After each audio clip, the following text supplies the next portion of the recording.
We are back with another video. Before we get into the video, like, comment, and subscribe to the channel. Cardi B's BBL is melting according to the fans. As we know, she was at the final game between the Spurs and the Knicks. A lot of people noticed that her stomach looks like it's melting in the recent videos she has posted on social media. Now, maybe this is edited because I can't see her walking out the house knowing her stomach look like that. But I think that when people get surgery, oftentimes they have like a dysphoria of their body and their body image. But a lot of people are saying that her stomach is now starting to melt. We already know her BBL is a little bit botched. But hopefully soon Cardi B gets that fixed, okay? Because I know she got the money to get it fixed.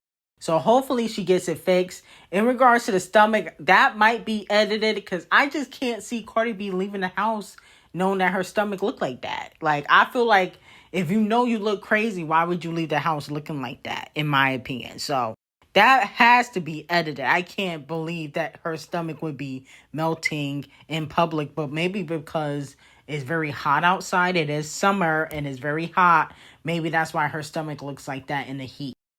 Now, Drizzy Drake has liked the post of Cardi B vibing to his song Shebang. Okay? So, it's clear as day. I really do believe that Champagne Thickums would work with Cardi B. I believe it. I don't believe that he has that much loyalty towards Nicki Minaj because he hasn't showcased that loyalty ever. Okay? I mean, scratch off, he worked with her. You know, she was talking shit about, Nicki Minaj's family. Meek Mill beat Nicki, worked with him. Migos, come on now. Like, I feel like he don't really have that much loyalty. It wouldn't benefit him, though. Because Cardi B, I've noticed Cardi B's not as popular as she used to be. Now, in 2018, it probably would have benefited him. But now it's not going to benefit him. Because I don't think the song is going to do what he think it's going to do. Or what she thinks it's going to do. Okay? The Sexy Red collaboration flop. The Stunna Sandy collaboration flop. The Scratch Off collaboration flop. The female rap collaborations with Drake don't do well. They never do. Okay? There was only that one song with Sexy and SZA. I think it's called Rich Baby Daddy that did well. But other than that, most of his collaborations with female rappers usually flop. Like, his fans don't really fuck with that type of music. And to me, the only reason why she really want to work with Drake is because of his close proximity to Nicki Minaj. Because even though he's successful, they wouldn't sound good on a record together, is evident. So I think also the fact that he has close proximity to Nicki, that's another reason why she wouldn't want to work with him. Now, Liz Diddy and Titanic Records are still using Nicki Minaj. She posted a tweet that said Rihanna, Beyonce, SZA, Cardi B, Alicia Keys, Whitney Houston, Mariah Carey, Nicki, and herself. All those people have not posted her album. SZA has not posted her album. Cardi B has not posted her album. But she's doing it to cause controversy. Allegedly, Titanic Records is telling her to reach out to Nicki Minaj to possibly try to get a collaboration.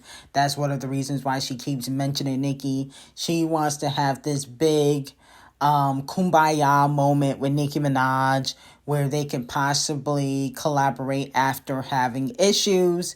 Let me know how y'all feel about it. In my opinion, I feel like Lizzo's music is so trash that Nicki doesn't need to hop on anything. I think Nicki will drop music, but right now I don't think she's in a headspace to drop music, but I do think she will drop music. Okay? But I don't feel like she's going to be just out here giving collaborations to people that have been dissing her anyway. That doesn't logically make sense. Liz Diddy needs to go ask SZA and Cardi B to help her with her sales because everybody knows that Liz Diddy is a flop. I don't feel bad for her career. I don't think Nicki Minaj needs to acknowledge her.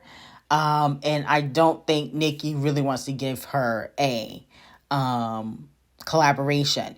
I will say, though, I do think Nicki should sign with Titanic Records because I definitely think that they would give her a push.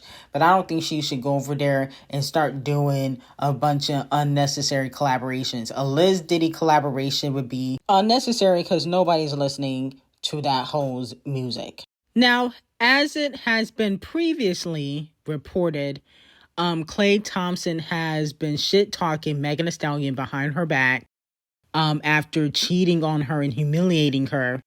He has called her ghetto and ratchet, said that she's too loud, and she talks about Tory Lanez too much. That's what he has said to people behind the scenes, allegedly, according to the Daily Mail.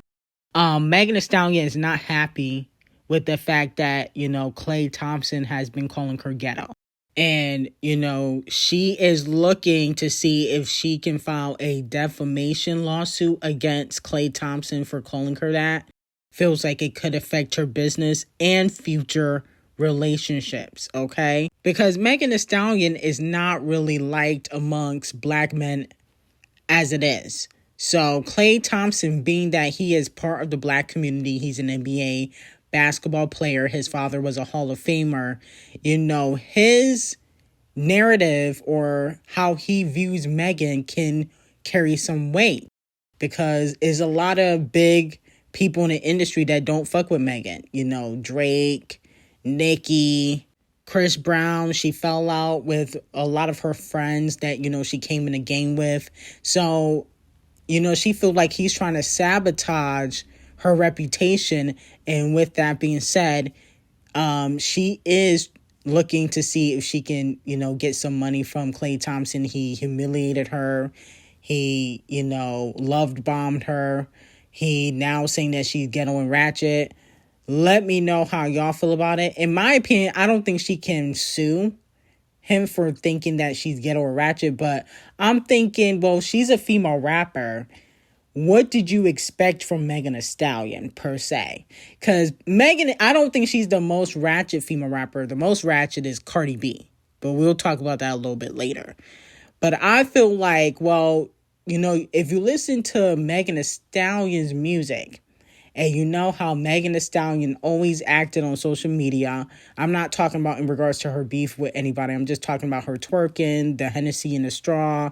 It's like, what did you really expect? I feel like Klay Thompson is either delusional or he was using Megan Thee Stallion. Because at the end of the day, you can just see by the music she puts out that she might be a little ratchet. But that's most female rappers. I don't understand who did you think you was dating? Meghan Markle? You dating Megan Thee Stallion, who likes to twerk and drink Hennessy out of a straw. Like, what the fuck is you talking about? I don't understand that. The whole ghetto and ratchet thing, I'm like, well, she's a female rapper.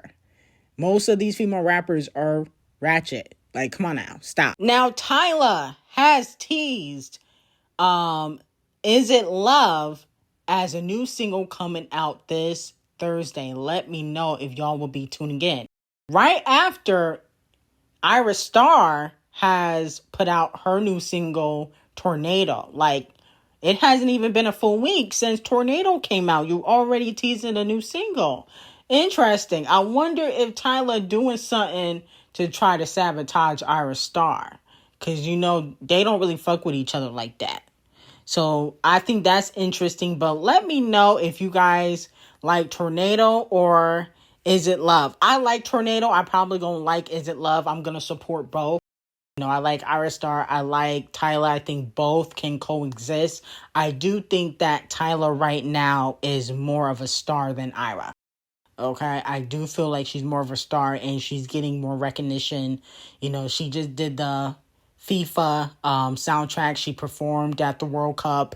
I do think she's getting more recognition than Ayra Starr, but they're both talented in my opinion. Now moving on to Queen Ari. Fans are dissecting and investigating Ariana's thin body, unfortunately, and people are saying that it is due to her past trauma.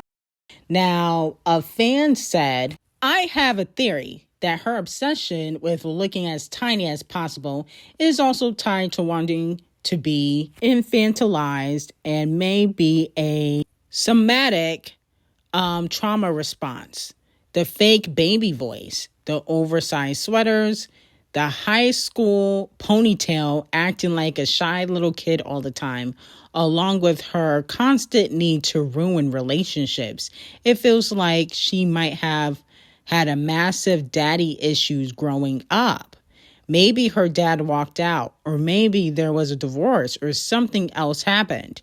And her brain is basically stuck in this weird regressed child state because it feels safest there. Restricting her food probably also gives her a sense of control that she felt she lacked growing up, because a lot of the time, EDs are about control. It feels like she's subconsciously recreating the trauma and separation loop because she witnessed it growing up. It feels comforting and familiar to her. It's basically her brain sympathizing the trauma. She targets taken men so she can orchestrate the separation herself and regain the control she didn't have when her dad left. But I could be wrong. I'm not even sure her dad left, but a lot of the stuff with Ariana just makes sense to me if that were the case. So let me know if you guys believe this is true or not. Here's my question.